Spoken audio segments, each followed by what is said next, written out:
Good afternoon, everybody, and welcome to episode number 16 of the Whitey and Will Sports Show. Today is Tuesday, January 4th, recording a day later than usual, and recording after a week hiatus. We took some time off to recover from the holiday season, both the holiday basketball tournament season, but then just spending some time with our families. So we're back, episode number 16, and I think we're gonna just mostly talk about the last couple of weeks that were in high school basketball across the area. I think Mike's going to have plenty to say about a very successful Effingham Teutopolis Christmas Classic, and we'll hit on what some of the other area teams did during their holiday tournament play. Pretty good week for some teams from the area playing in their tournaments and stacking up some wins, stacking up some good play against good competition. So we'll do that. We'll talk about that. We've got our Attaboy of the week. We've got that coming back. Which reminds me, I have to get Grace Nelson's picture posted. Our traveling correspondent, Peggy Bink, got me the picture. All right. I got kind of caught up in the Christmas tournament stuff because that's around the time we're trying to scramble and get a team, I think. So yeah, I need to get that posted today. Yes, Peggy Beaker, nice enough to get a picture of Grace Nelson for us. Remember, Grace got the honors a while back. She had a 50-point game, and we felt like we couldn't let that get by. She scored 50 points in the game. She's still averaging 28.9 points per game this season for Altamont. So she's having a nice year, and that certainly deserved recognition.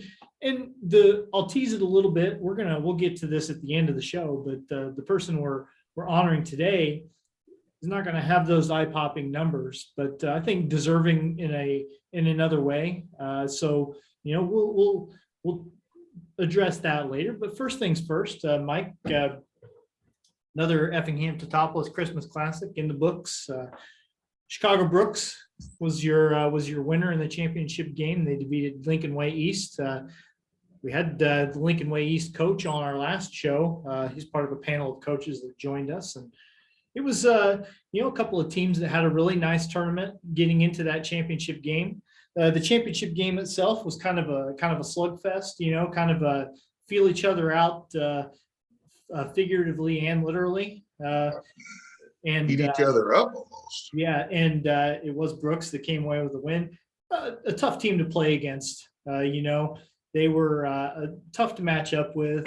They had a good combination of strong guard play and good shooting, but also some guys who can get into the paint and mix it up. So as a member of the tournament committee and an instrumental part of getting that tournament put together, I'm sure you have a lot of thoughts about last week. So I'm interested to hear what you've got to say about it and how it was really. And I don't remember, Dustin, if we talked about if we had our replacement team yet from our last show or not. I don't remember exactly. And I don't know if we'd officially lost St. Thomas More then yet either. No, I don't think I knew about it when we talked last because we had Matt Toon's coach on. We had Ryan on, and I don't think he knew yet. So I don't think I think that all hit the fan in the next day or two after we talked. Literally. And I'll just kind of the prelude up to that. We got the it was probably Monday after. It was the 20th. So I don't remember when we did that show, probably when we did that show. I think it was later that day after we did that show, or we did that Sunday night. So the 20th, yeah, Dave Waltman, Lori Thompson, and I got an email from St. Thomas More telling us they would be unable to participate due to COVID. And they would have been out of their quarantine, I think, and able to play. I think their administration felt like one practice before they came down maybe wasn't in the kids' best interest. And I, not being politically correct, I feel like this isn't football. I think they could have, in my opinion, been able to participate. However, they were told they would not be able to We then go in panic scramble mode, I guess you would say. Lori Thompson had posted on the IHSA website that day that we were looking for a team.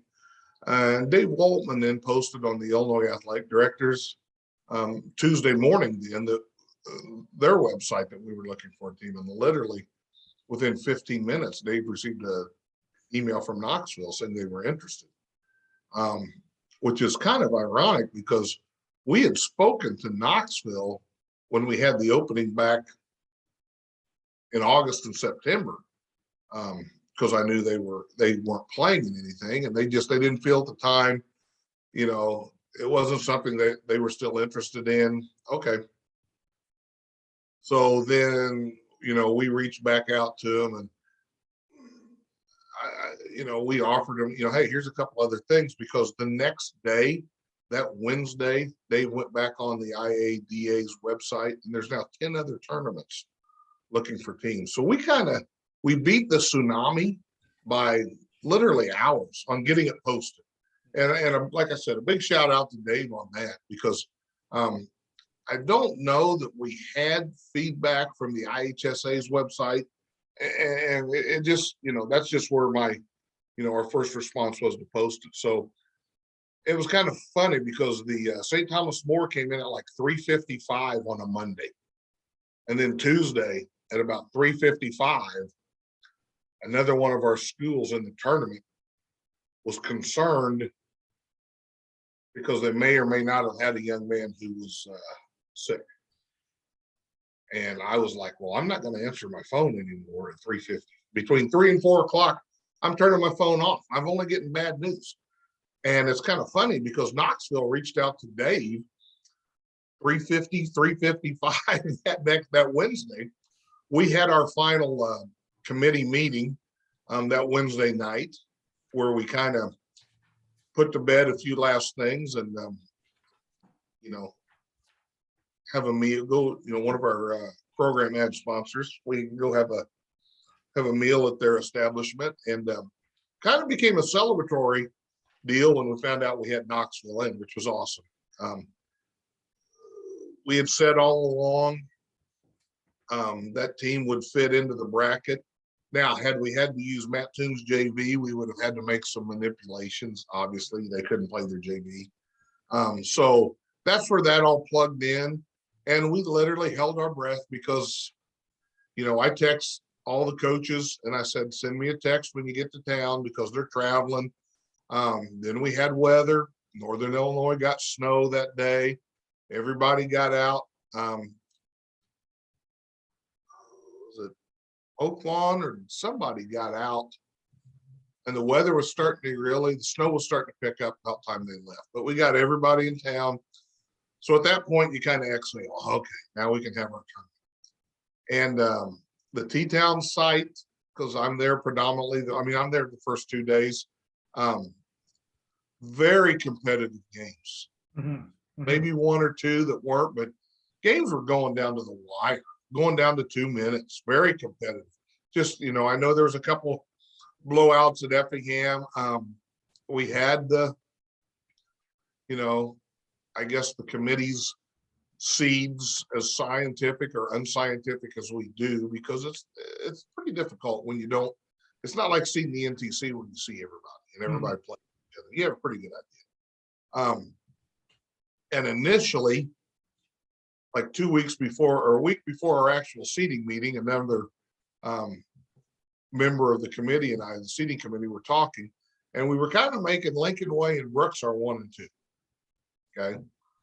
And Lincoln Way, because of their tough schedule and losing some kids, they lost another game, and somebody Brooks had played, I forget, in there too. And we were like, well, they were still in our top. They were both in our top 5.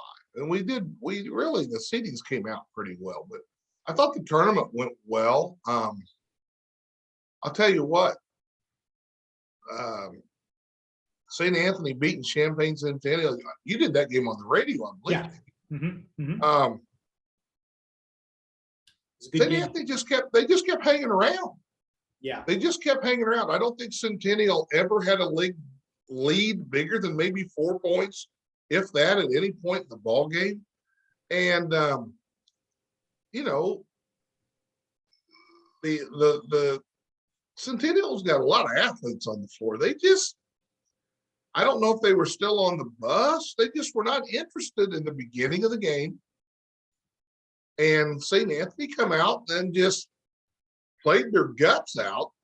And then it was like, Centennial's like, oh, we're going to flip a switch and play harder. And they never, and by then it was too late, because St. Anthony, Centennial was in a dogfight, pardon the expression, at that point.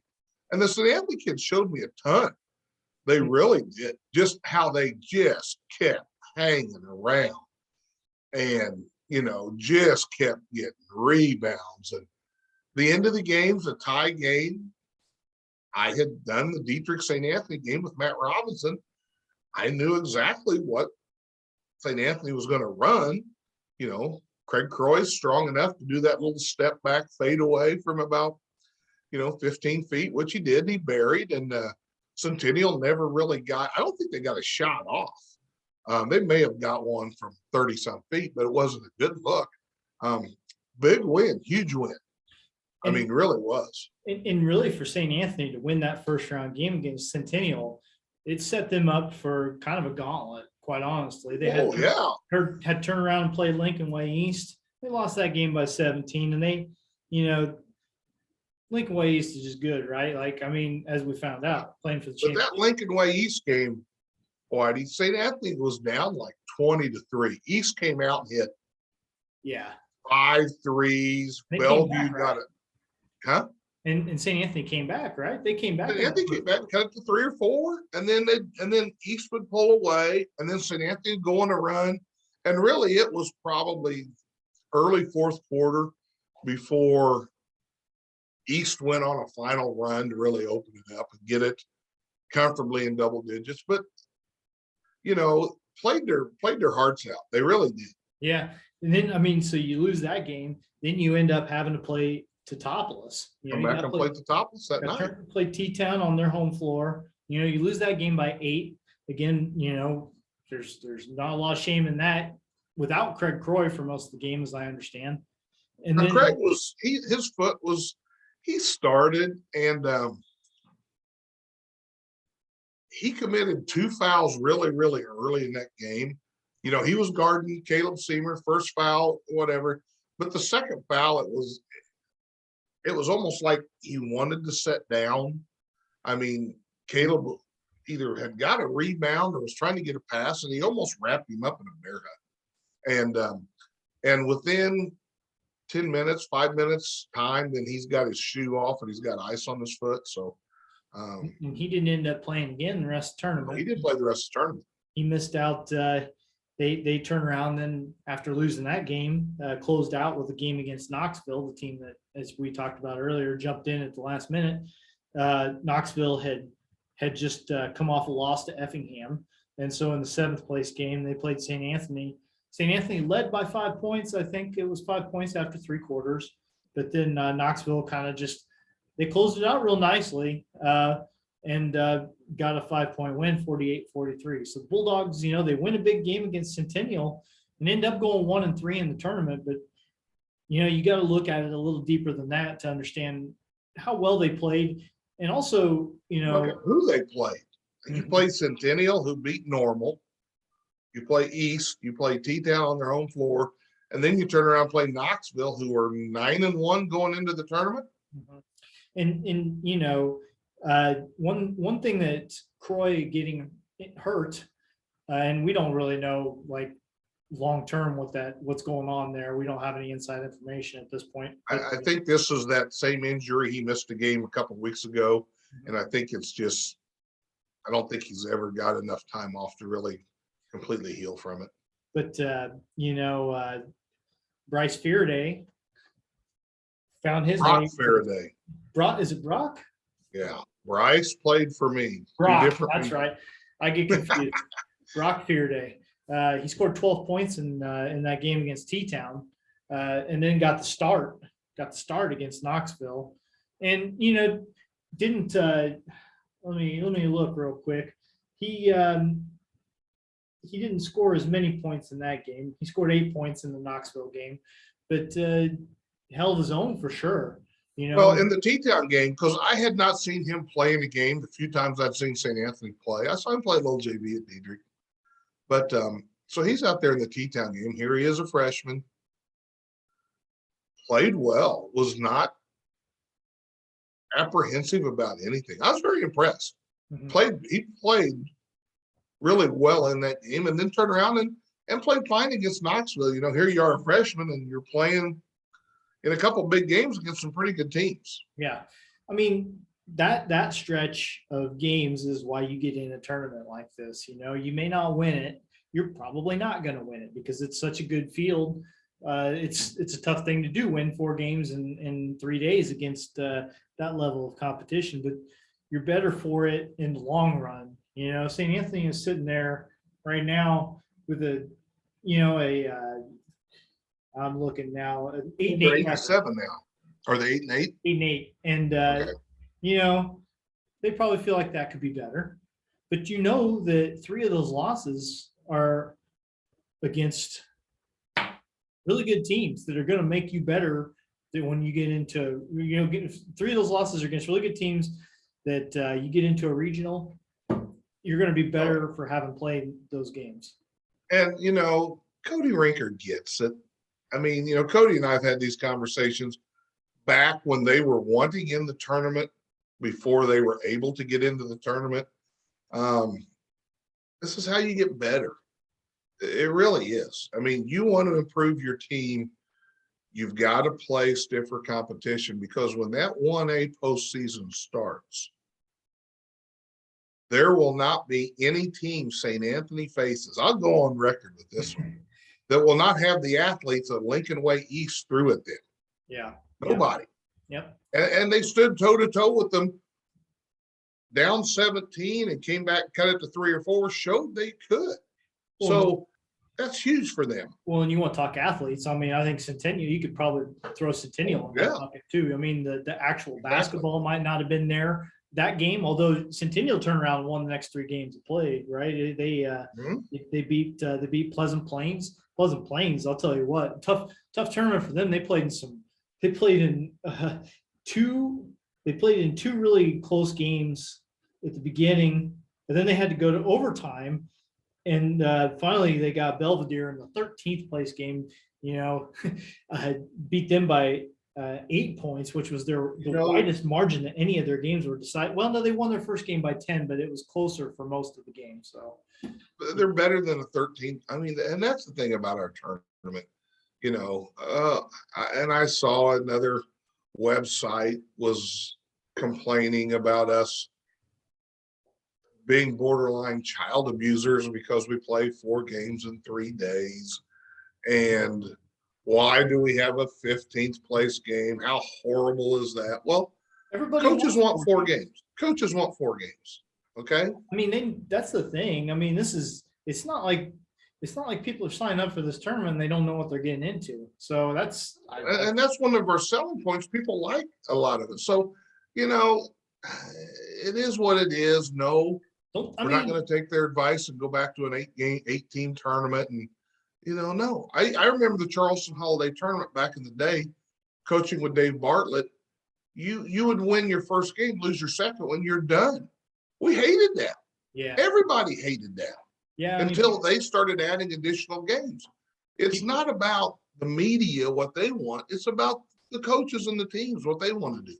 Yeah. I mean, listen, I don't think that like Plains and I don't think Pleasant Plains and, whoever they played Lutheran North, I don't think they want to be in the auxiliary gym playing a game on, to get into the 13th place game, but they'd rather be doing that than being two and done, right? Driving home and you don't have anything on your schedule, and okay, you're going to give your kids off a couple days of practice, or you're going to come in and practice, but you didn't already schedule the gym, so you may have your 3rd grade trout.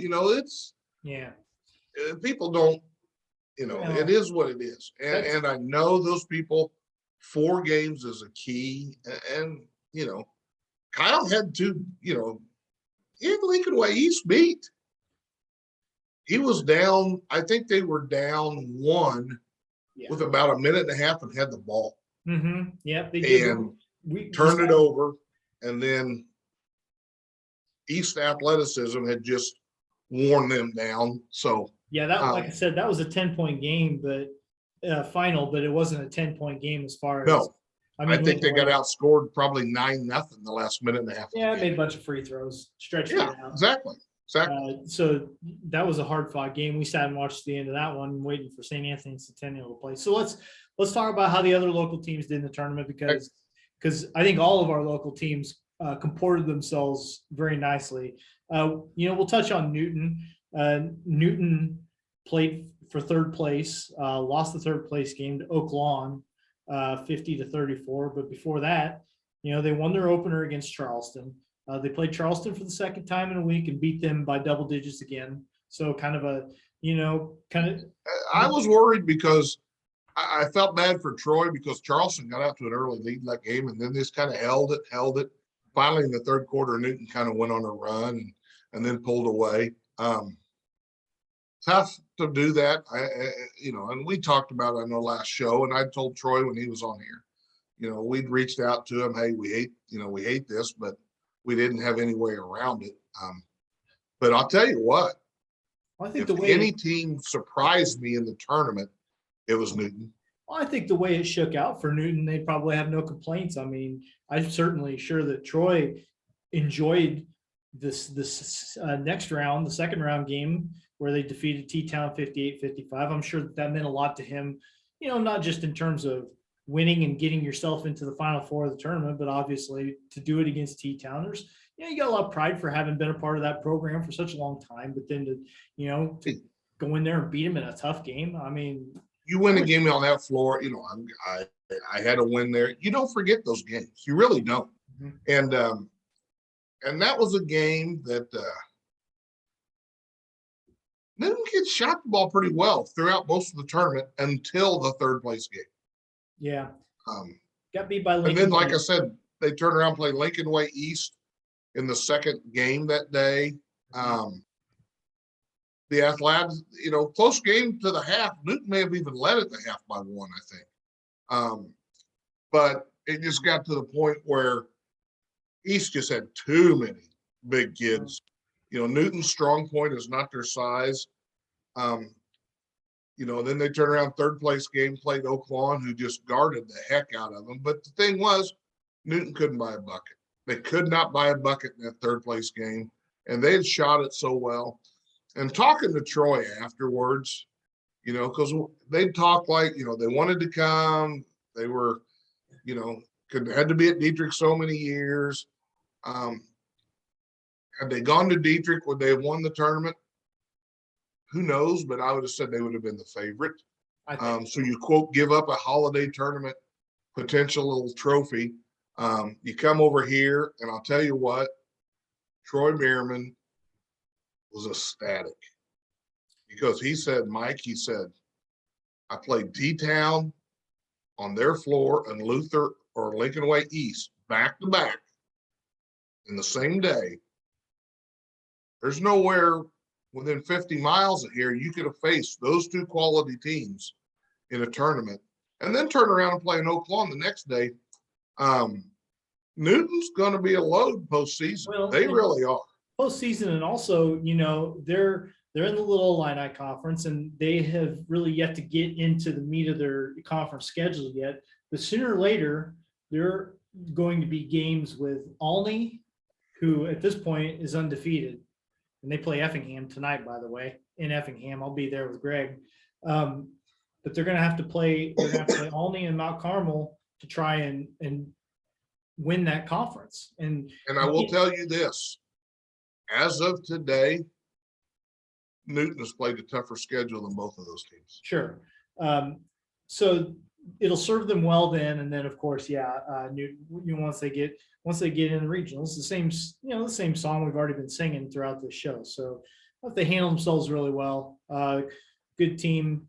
It was fun to see them make a run. Also, I think if you put your tournament director hat back on, you gotta like the crowds that they were bringing too. They were bringing. Oh yeah, very much.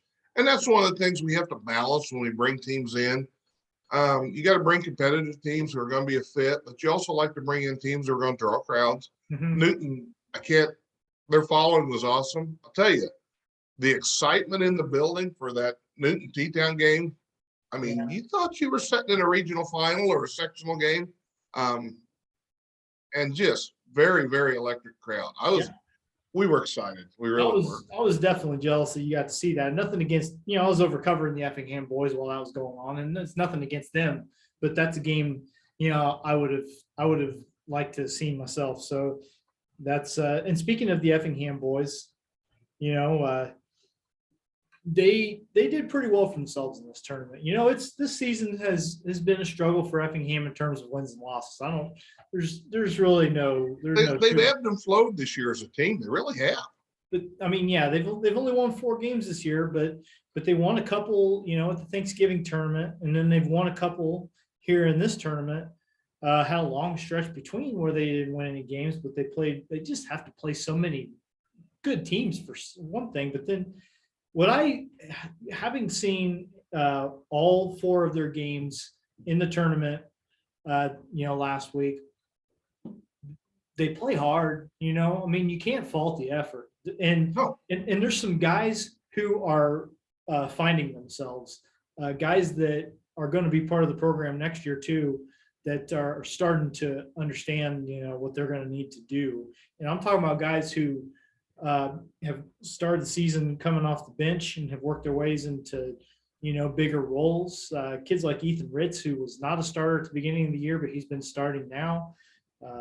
Armando Estrada is a junior who saw just, some pretty limited minutes off the bench. And by the end of this tournament was second, first or second guy off the bench, first guy off the bench, and getting more comfortable, like doing things with the basketball in his hands. And Logan Heil, he is a kid who they decided to stick him in to start the second half against T-Town in the 5th place game, which T-Town won ultimately, but a pretty good game. But Logan, he's a junior, he's a big kid. They decided to go with him starting the second half, and he played the entire second half. It's the most I've seen him play all season long, and I've seen a lot of Effingham games this year, and really, I want to see more from Whitey. I may not have. I haven't seen him as much, and again, I didn't see anything until the T-Town game. But I was told their game with Dixon may have been as well as they've played all year. Yeah, no, they played a great game against Dixon. This is a good club. I'm going to tell you. Based on seeding, that was an upset. Yeah, no, they beat Dixon 50-47 in the opening game, and had to close it out. It was a touch and go game in the 4th quarter too. I mean, there are any number of plays that could have won or lost it for either team. And at the end of the game, Effingham just made a few more of the plays you need to make in a tight game to win. And that's what I'm talking about. I mean, when they lose, it's not because they lost their composure. It's just a matter of scoring points.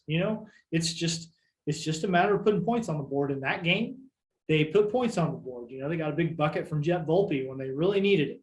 Jet Volpe, another kid who he just needs to play with confidence every game and understand that on this team, he might be the number 1 scoring option. Like he might be, that's nothing against the Wolf kid, but we've talked about Garrett's health, and he's looking better too, by the way. He's looking. I thought he looked better at Christmas than the last time I had seen him play was against Teutopolis, and I felt like he was really. Yeah. And he had some really good games in this tournament. I think he scored 20 points in all the games. But Logan, getting back to Logan Heil in that game against T-Town, Effingham didn't win it, but Logan had like 8 points and 7 or 8 rebounds. He blocked a couple shots. He defended hard, ran the floor. There was one point where he caught the ball running the floor in transition, did a little wraparound move to get to the basket. I heard. He did not make the layup. So you got to finish, young man. But the behind the back move was pretty. If it had gone in, I think that the Effingham student section would have blown the roof off of that place. Well, and I don't remember if it was Dave Waltman or somebody else on the Effingham side of the committee And that was that the Brooks game or the T-Town game? That was T-Town game. Okay. And I wasn't in the gym at the time to see it. Yeah, they said, oh my gosh, if he would have finished, the place was up for grabs. Yep. Brooks, they lost to Brooks by 25, but I mean, for one thing, Brooks, I don't think there was much shame in it. They played hard and they kept it reasonable. Brooks came out and shot like, I don't know, 60% on its 3-pointers for the game. And that's like shooting it 15, 18 times. But you as a team sometimes have hard time scoring a lot of points, and teams come out and do that to you from the three. Yeah. It's going to be a long night. Yeah. And I kind of said before the game, if Effingham wants to keep this thing close, they're going to have to limit possessions. And then they came out and Obi Farmer kind of touched on it in the post-game interview. He said, we were just kind of putting up the first shot we could get. Like we were not confident in getting our shot through the offense. So as soon as we were open for a 3-pointer, we'd just take it. And they didn't shoot the 3 well that day. Brooks shot the 3 phenomenally. It ended up being kind of an up and down game, but for the number of possessions that there were in that game, I think keeping it to 67-42, you could have done worse. Turn around and beat the Knoxville team that by 2 points that beat St. Anthony, the next day. They went 2-2. They played some good teams. They lost to T-Town again, but played hard in that game again. It's just, and then they got to turn around and play Olney tonight, right. Undefeated Olney. I'll be interested to kind of see that score. Olney struggled against St. Anthony without Croy. And it'll be interesting to just kind of see, because I think Effingham has some momentum a little bit coming out of this tournament. I really do. So yeah, that will be nice. I don't know if I'll make it over there tonight. I may have to find some couple schmucks on the radio to listen to, but I may go. I haven't decided yet. We'll have it. And then of course, T-Town, they beat this Lutheran North team in the first game pretty handily, as I recall. And yeah, T-Town played well that game. They really did. I know Matt Robinson had talked to Coach Jones a little bit. Coach Jones had played at Eastern, very just quality. He and Coach Mitchell, just, and I forget if it was before the T-Town game or their second game they played. It's either pregame or postgame. And the team before, there's probably half dozen water bottles, empty water bottles under their bench. Coach Jones and Coach Mitchell are picking all that up, throwing it away before their game, let alone making sure the bench was clear after their game. They're doing it before their game. And, that's what it's all about. I just can't say enough about that. And I know he talked to Matt and said, hey, we're going to try to really force the tempo and run. And Matt mentioned that on the radio. And I said, well, T-Town's not going to be afraid to run. And to be honest, I think that all played into T-Town's favor to begin with, because T-Town got up and down the floor early and got to playing early and opened up an early lead in that game. Really, benefited them a lot. And T-Town, they end up winning 3 games. They lost the game to Newton, a tight game, lost by 3 points. It went, it was decided in the fourth quarter. But then they beat St. Anthony, and I'll tell you in that Newton game, a play that, in my opinion, cost T-Town the chance to win the ball game. Okay. James Nieberge came out and was as aggressive offensively as I've seen him. I've probably seen T-Town play 5 or 6 times, but he was going to the hole against Newton. He had 10 points, probably a minute into the second quarter. Came down in transition, went up, got a tip in. Was up, controlled the ball, laid it in, come down, tweaked his ankle, and was done for the rest of that game. And, T-Town's already shorthanded with Caden Altoff, but I felt like that was a case where James was really playing well. Against Effingham, he probably had 16, 18 points. So Yeah. I think he's finally now getting that confidence and playing. And he against Effingham, he was getting set up. It wasn't so much taking it to the hole individually as much as just moving without the basketball, but understanding that when Caleb Seamer caught the ball in the post, Effingham was having to, Right. They were swarming. Yeah. And so Caleb was giving the ball up. He had, 4 or 5 assists in that game, as I recall. Right. Because he recognized what was going on and made the passes, set up his teammate. I mean, Nieberge hit any number of layups in that game. Yeah, a couple times in that Effingham game, I did notice also, T-Town would reverse the ball to James kind of at the top, kind of on the right side, maybe elbow, maybe the width of just outside the lane and out at the 3-point circle. And then he would just go take his man to the hole and get a bucket. Mm-hmm. Something I would say Chet's kind of set up. It looked like it was a little set option they were running, just kind of freeing him on an isolation. But man, if he's able to do that for him consistently,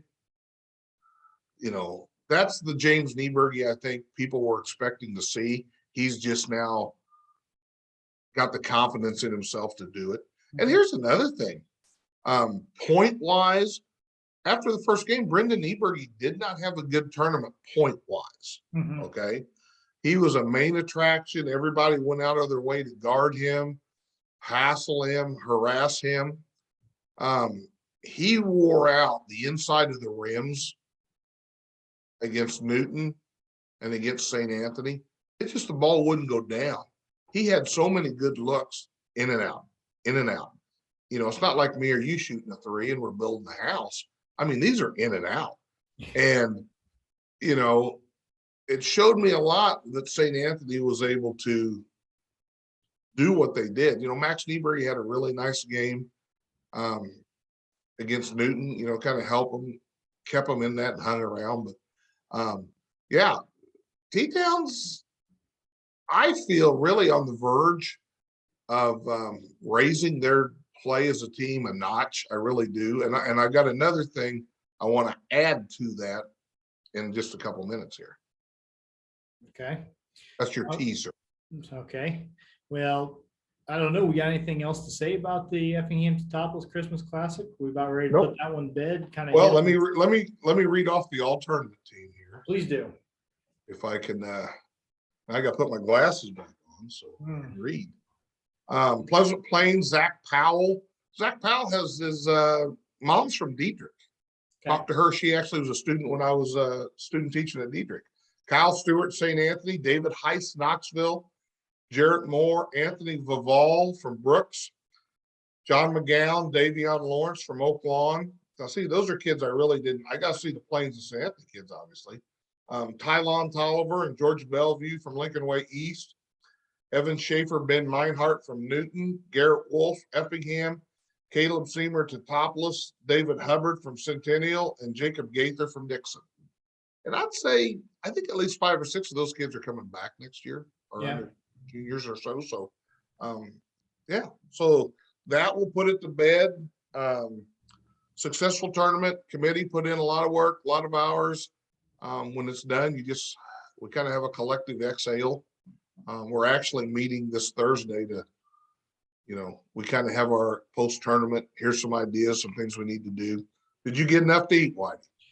Well, during one of the games, Chris Custer brought a plate of food up to us. I think he did prime rib one day, right? He did brisket. Brisket. That was brisket. And I got just a little piece of brisket. I imagine you and Sap got a big spread. Yeah, he brought up with some potato salad. I ate the meat. Let Greg have the potato salad. I'm not real big on that, but all right. It was good. I had to send Chris a text before the game was over just to let him know it was good. And kind of, like, I'm not gonna flat out ask for it, but if if you're wanting to bring some more up, I mean, I wouldn't have said no either. That's kind of making it known. Now on Chris's own. We didn't have that both locations because the Effingham side, we always tell them that they're always lagging in the hospitality room. So Chris pulls out a brisket and try to catch up. we had some McMahon smoked turkey, and so we had to deliver Effinghamshire over to them, and Lee Hardy was our delivery boy, Leroy, as I affectionately call him. And I accused him of sampling the turkey on the way over. I said, Leroy, was your hand in that bag all the way across town? And no. But, just to give a shout out to those guys, McMahon's, Joe's Pizza Man, working their tails off for us. Country Kitchen. We have biscuits and gravy, both sides of the creek now. Their cinnamon rolls, both sides of the creek. Can't say enough about some of those people. Niemergs, we have food from Niemergs, Jimmy John's. And then, like I said, I think all the people that use the Green Creek, Lilyville, and Bishop Cookbook made some nice things on our side. And Cindy Hardick, Dana Custer, they're in charge of hospitality, do a wonderful job. And a lot of other, wives. I know Ann Wilson and Megan Custer were the laundry people at T-Town. I think Dave and Julie Waltman were the laundry people at Effingham. And no one's uniform is pink. We've cured that problem. This is probably 4 years in a row without a mistake, so we're doing pretty good there. Got to give a shout out to my daughter Jessica, who kind of keeps the Effingham stat keepers in line, and then she's inputting all the data to do that. The committee, awesome group of individuals, a lot of time and effort to pull the tournament off. And of course, lots of other tournaments going on around the area. Where am I going to start? Well, I'll start. Go for it. The T-Town JV got third at Vandalia. Yeah. That's why T-Town is on the verge of going to the next level. Yeah, and what did Chet tell me, or he told us, maybe that was, I don't think he said it on the radio, but I think he was talking to Obi between, after they played. And he said he felt kind of bad because he had one of his kids, play a couple of those games over in Vandalia. And he said kid would have been on the all tournament team there, but he brought him over, to be on his bench for this tournament. And, that's, I don't know. I don't want to. Logan Repke was averaging about 17, 18 points the first two games. Yeah. I don't know if he even played in the third place game. I don't remember. He may have. But I think Garrett Gaddis ended up making the all tournament team. And you think about it, in that tournament, okay, they were seeded 10th. Yeah. Is where they were put. Were they the 10th? No. Probably not going in. But, they beat Vandalia. They beat Cumberland. They beat Ocala Valley. You look at some people, those people have beaten.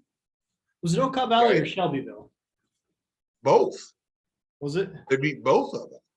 Yeah, that's Beat Shelbyville for third place. That's first of all, tournaments don't want to use JV teams, obviously.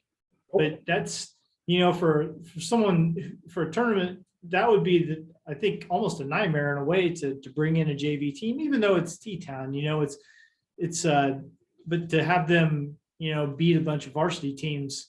But usually the reason you don't like them is you don't think they're going to compete. And your concern is, this team's going to beat them by 40, and I'm afraid some kid's going to get hurt. Yeah. And it was just the opposite. That's the fear, is that it makes it not a level playing field anymore because somebody gets basically a first round bye when there's a JV. Exactly. Team. But that certainly wasn't the case there. They do pool play over there, so it's a little. And they gave Meridian all they wanted in that first game. I was told a basket here and a basket there down the stretch, and that's a really tight. I think it ended up 8-10. Mm-hmm. But T-Town's JV girls had to end up going over and playing in the Mattoon girls tournament too. And they didn't. They didn't win as many games, but they also had to play. They had to play Mattoon. They had to play Mahomet and Seymour. Those are two teams that aren't losing to very many varsity teams this year. No. The whole thing that I think it does, and from the boys' side, there's people now that may start seeing more minutes in a varsity game. Mm-hmm. Okay. Mm-hmm. You always talk about you got to have depth. Here's a golden opportunity to build your depth. It's not in practice, but Garrett Gaddis shooting the ball. He's a good perimeter shooter. Logan Repke played well. Those kids, I was looking at the box scores from over there. They played well. That Mattoon tournament, St. Anthony and Altamont both played in it. They ended up having to play each other twice in that tournament. And St. Anthony won both of them. That's one of those, they start out with pool play, but then they do a cross pool game. And but then they do like a cross pool, and then it's a 1 and 2, 1. Yeah. So they end up playing each other. They end up playing each other 2 times in that tournament. St. Anthony won both those games. St. Anthony girls won last night. They beat Casey West. I'm not going to dwell on this. Casey Westfield's girls are way down, but they beat Casey Westfield 59-2, which is just an anomaly that you can't not mention it. But didn't allow a field goal in the game, which I don't know if I've ever heard tell of a varsity game going that way before. But they're 11-8 on the year, and St. Anthony, it's again 11-8 is not like an eye-popping record, but it's a good record, and they've played well. They're having a pretty good year. So just kind of going down just on the NTC girls page on my spreadsheet right now. So that's kind of where I'm at here. Cowden Herrick, Beecher City, they won the Diedrich girls tournament. They're 14-1 now, so they're obviously really good. The NTC girls, there's going to be some good games in that conference as we get into January here, because the Neoga girls are 14-2. They went up to Monticello and won that tournament. They beat Tuscola 49-36 in the championship game there. So a couple of NTC girls teams getting championships in their holiday tournaments. I'm just looking. Altamont went down to Cesar-Valier on the boys' side. Right, got third place. Got third place. They played in the semifinals. I'm looking to see who did they play in the semifinals. Cesar beat them in the semis, 60-55, and it sounded like that one went down to the wire. And then they beat a pretty good Cobden team for third place. So Altamont's 10-4 on the year now. You look at the NTC. Altamont's got a 10-4 record. Neoga got third place on the boys' side at Monticello. They're 11-4. Diedrich 9-4. South Central 11-5, and St. Anthony's 4-0 in conference play. They're 8-8 overall, but obviously. And Windsor's not bad. Oh, Windsor Stu Straws 13-2. Windsor Stu Straws. Let me look here. They played in the Tri-County tournament and got a championship there. They beat Paris 60-55 in the championship of that one. Yeah. Windsor Stu Straws plays Neoga this week. That should be a good, in fact, that's tonight. They're at Neoga, so that ought to be a pretty good game.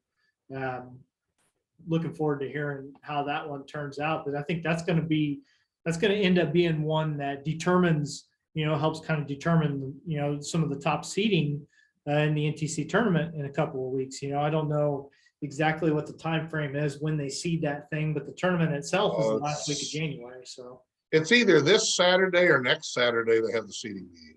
So that's gonna, Windsor's the Hatchets. They've only played one conference game, and they lost it.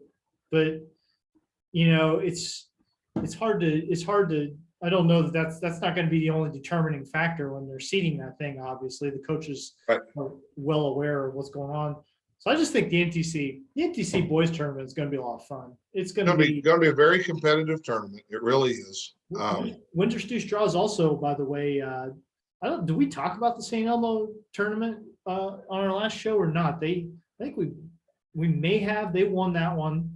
They won the St. Elmo holiday tournament, which always happens a little early. And beat Brownstown St. Elmo in the championship. Yeah, 39-25. It sounded like it's kind of a low, obviously a low scoring game, but kind of a, didn't have a lot of rhythm to it. But they're 13-2 is 13-2. I don't, they're playing some good basketball, obviously, and they've got a lot of guys who seem to be scoring for them, which just makes them tough to deal with. So T-Town girls go up to Charleston, win that tournament. Yes. That tournament's just has become a shell of itself. It really has. Unfortunately. And it is. It's. It's a combination. It's either on life support or the plug is not in the wall anymore. I don't know, but it's It's not a good situation. Well, I mean, I'll tell you, it would have been a hell of an interesting tournament if you had last year's Charleston team on the field. Even with the small number of schools that were participating, get Charleston, T-Town, Effingham, and that Tri-County girls team, is one of the, I mean, they've been kind of toward the top of the heap in 1A for They're a while. landlocked, though. They're landlocked in their conference. They have a hard time playing people. Yeah, they do. And I was interested to see how some of those games turned out. As it turns out, the T-Town girls, they won their games pretty comfortably. They beat Effingham. They beat Effingham 49-30. They beat Charleston 57-11. Charleston girls, unfortunately, they're not looking like they're going to win a game this year. And then they beat Tri-County 68-44. So what can I say? I don't think they got. I don't know that they got pushed much in that tournament, but it's nice to get a win. And I'll tell you what. Then they beat Flora last night. They smoked Flora pretty good last night. They got Mattoon Thursday night, a couple nights from now. That's gonna be fun. Their trips of Modern Day and Bree Central coming up. Mhm. Plus, they got the Highland Girls Tournament coming up. So Yep. they from this point on, they really start picking up. Yep. Competition wise, and that's all. Lori's. We want to be playing better and better people and pushing us to get better as we head into postseason. Yeah, I mean, you look at the games they've lost. I mean, they lost a game to Carterville at their Thanksgiving at the Salem tournament in Thanksgiving time, pretty early on. They lost a game to Paris. Yeah, 2-pointer to Paris, I think. 2 points. It's been when they've lost games, they lost to Pana in overtime. I mean, I don't know anything specifically about this year's Pana team. It was pretty good. Pana's always good. Pana's always good. So yeah, 11-3. I'm on my non-conference girls page, so I'll give Cumberland its weekly shout out. They're up to 14-3 now. They got third place at the Arthur Lovington Atwood Hammond tournament.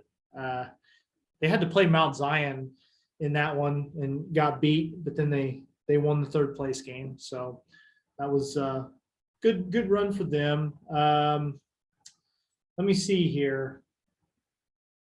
What am I forgetting as far as our? I think we've hit on everybody. We got St. Anthony girls and boys. Got Dietrich won their boys tournament. Yeah, Dietrich. There we go. Dietrich. I do want to give a shout out. Mattoon, when they were playing down here in our Christmas tournament, playing without Sam Bradbury, which that's a huge miss when you take your 6'8" kid out of the middle of the floor. Sammy's had some health issues. And Ryan was really concerned, and non-COVID related, but some issues enough that it was requiring some close medical attention. And I hated to see him miss it. Good kid. And, to be honest, changed the whole complexion of our tournament because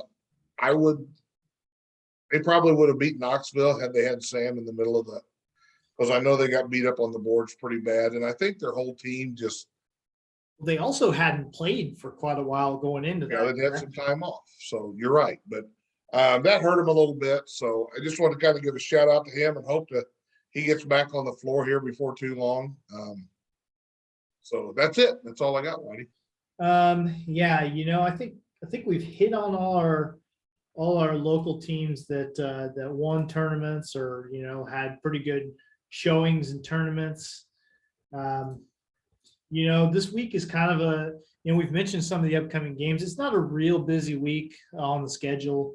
Teams kind of ease back into things after they get come out of their Right. holiday tournaments. Like we mentioned, Good, Effingham only tonight, T-Town, Monticello tonight. There's a couple good yes, games. those are, yeah, you could take the pick of places to go in Effingham County tonight, and you're going to see a good game. T-Town's boys are playing they're playing Monticello. Is Monticello lost yet? I think they're undefeated. So that should be. I think I saw on Aaron Britton's polls that they're one of the still undefeated teams in the state. I'm gonna double check, because why not? Yeah, 13-0 according to their Max Preps page anyway. And Aaron's starting to put out there a little. I think he's going to do it weekly, kind of his super sectional predictions, and it's just his predictions. But it's just kind of nice to look at the 1A and 2A, just kind of see right now who he's saying could be there. I mean, guy does a ton of homework, a lot of research. I use him a lot when we get ready for our tournament. So yeah, a good source. Probably more research than like you and I are doing to have these conversations. Just a little.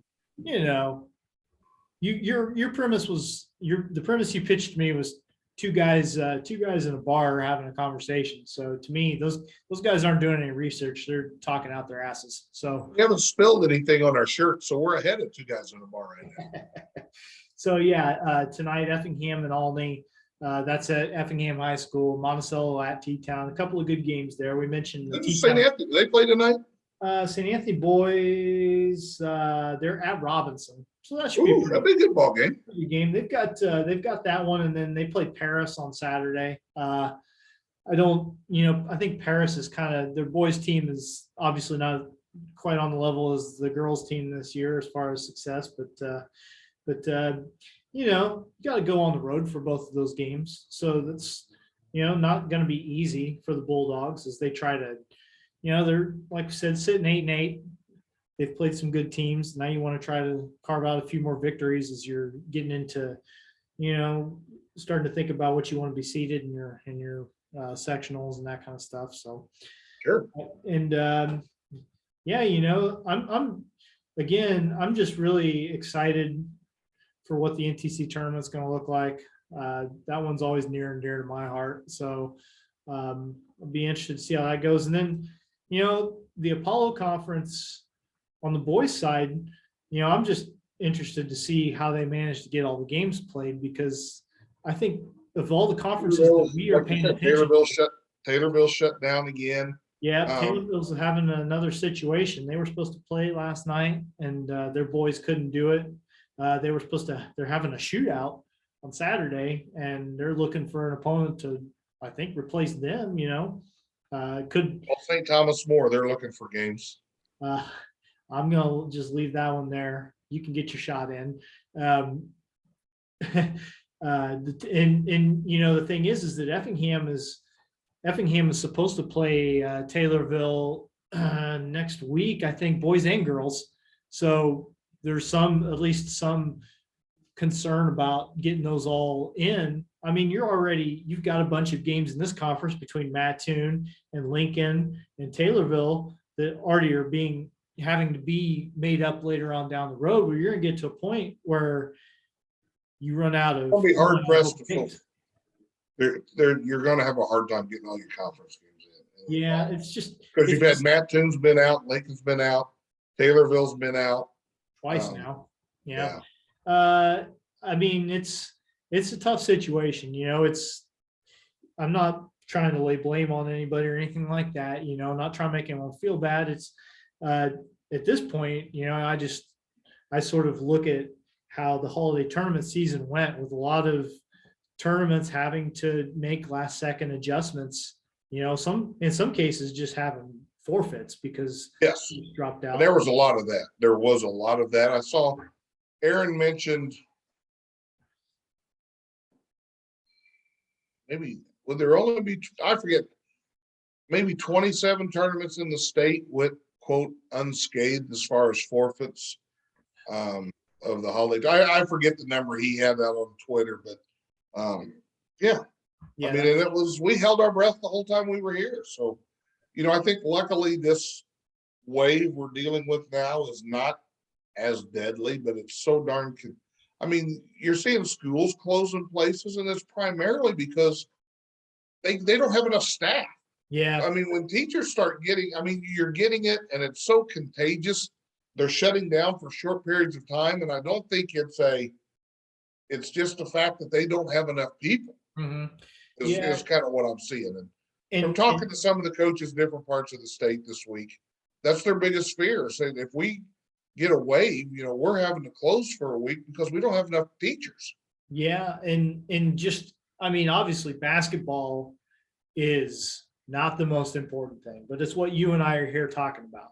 And so what I'm gonna say is that, a secondary fear of mine is that, a month from now, we're starting to get into the girls want to play regionals. And I worry about, about getting there, with teams. I guess I just worry about them pulling it off, like. Look at the NFL. Look how many people are out every week now in the NFL. Yep. I mean, again, we're not trying to get into the big picture stuff here. I don't want to get into anyone's opinions on this. But But it is what it is. When Yeah. people are coming down with it, they're not playing, and it could. I'm worried about it altering, messing things up, because the kids last year didn't get regionals. You know what I'm saying? Right. And it would be a shame. It would be a shame for them to kind of go through this whole season thinking that they were going to get to do that and then have it get messed up. So that's my big fingers crossed, thing, is that we just weather the storm, and that the kids that are on the floor get to have some closure to the season, Exactly. So All right. with that, You're in charge of the Attaboy. yeah, just, we talked about this guy earlier. Again, sometimes it's going to be your Grace Nelsons who score 50 points in the game, average 30 points a game, and those kids are deserving. But I think sometimes you have a kid that just steps up in a big moment, probably in a moment when they didn't necessarily know that they were going to be called upon to play as much, and they handle themselves really well. And, and maybe one of the hosts of the show happens to be there watching it, covering it on the radio. And so he's, well, and I saw the game as well. uh-huh. That second game, and you and I discussed these before the show. So Yes. it's always a unanimous decision when Yes. we make. Yeah, no, we haven't had any disagreements, but we talked about Logan Heil, and again, you look at the numbers from that game and against against T-Town, and you'll say, yeah, he had a nice little game, whatever. But you got to understand that he probably went into it having no idea that he was going to get That many minutes, that many high pressure minutes. Yeah, 16, 18, 20 minutes in the game, and he played well. Like, some kids get in and they're overwhelmed, and you can tell. And it's just a learning experience for them, and you hope that they'll get better. He went out there and said, I'm not going to be afraid. I'm going to go toe to toe with Caleb Seamer, which is not an easy thing to do. Okay. Caleb's a big, strong kid who's been playing varsity basketball for a while now. And Logan played well. He did everything well. He scored a little bit. He was aggressive with the ball in his hands. He rebounded. He defended hard. He ran the floor. Logan is junior. He's a pretty big kid, 6'3", but he got up and down the floor. So, I think being somebody who was never a standout myself at anything, I like to recognize a kid like that every once in a while, that, they just come in and answer the bell when they need to and show that they're worthy of some more looks. And I think Logan's going to get some more tick as the season progresses. And I think that his performance over the Christmas tournament is kind of the catalyst for that. So we're going to give Logan Heil the That's the best one you've had. I think it's because you're the one doing the intro. You make it sound better than when I do. Well, I will admit that, you can kind of set it up. You can kind of set it up when you're the one who's pushing the button. So yeah, I don't know what the future of this season holds for Logan. I don't know if he'll get in the starting lineup at some point. It really doesn't matter. He's going to get his minutes as far as I can tell. And if he approaches them anything like he did in that T-Town game to close out the Christmas tournament, well then, I think it bodes well for the rest of his season and his senior season next year. So congratulations, Logan Heil. This award is not the MVP. It's not the Cy Young. No. It's two guys in a bar saying, I liked what I saw there. It's the Attaboy. And he did. He came off the bench. He played his guts out. When he fouled out probably with, I think, a minute or two to go. Because I asked somebody, because I hadn't seen him play the times I'd seen Effingham play. Who was that kid? He laid it on the line out there. Yeah. And Caleb Seymour knew he was being pushed and shoved around. I mean, he made Caleb work for everything he got that night. Yeah, the kind of kid that I want to recognize every once in a while. So we've had tournament MVPs, we've had 50-point performers, and we've had kids who come off the bench and really just get people to notice them. And we mentioned a few other kids like that on this show. I really do think that that Christmas tournament was a good showcase for a lot of players who would want to see more time and have been making the most of their time on the floor. And so that's another thing. Watching high school sports, you love to see it. You love to see young men and young girls challenge themselves, push themselves, and respond well to it and mature right there in front of your eyes. It's a neat thing to see when it happens. And so that's great. So with that, I will make my weekly plea to you, if you're watching this, to tell your friends about it, share it on your Facebook page, become a subscriber on YouTube if you haven't done so already. It's easy. If you've got a Gmail account, you've got a YouTube account, all you have to do is press that subscribe button. And as far as I'm concerned, you can ignore it if you want to, but you shouldn't. But we'd like to see that subscriber number keep climbing. We'd like to see the views, like to see some engagement. So, let us know what you think. Tell your friends, all that good stuff. We'll be working on some guests as we work our way into 2022. We are now officially in the next year. And so, be on the lookout for that. And it's going to be some fun shows as the basketball postseason comes up on us. That NTC tournament I mentioned before. Lots of good stuff to talk about in the next couple months. So, Mike, you got anything else before we sign off? That's all I got. All right. Well, thanks everybody for joining us, and until next week, we'll talk to you later, Mike. See you, bud.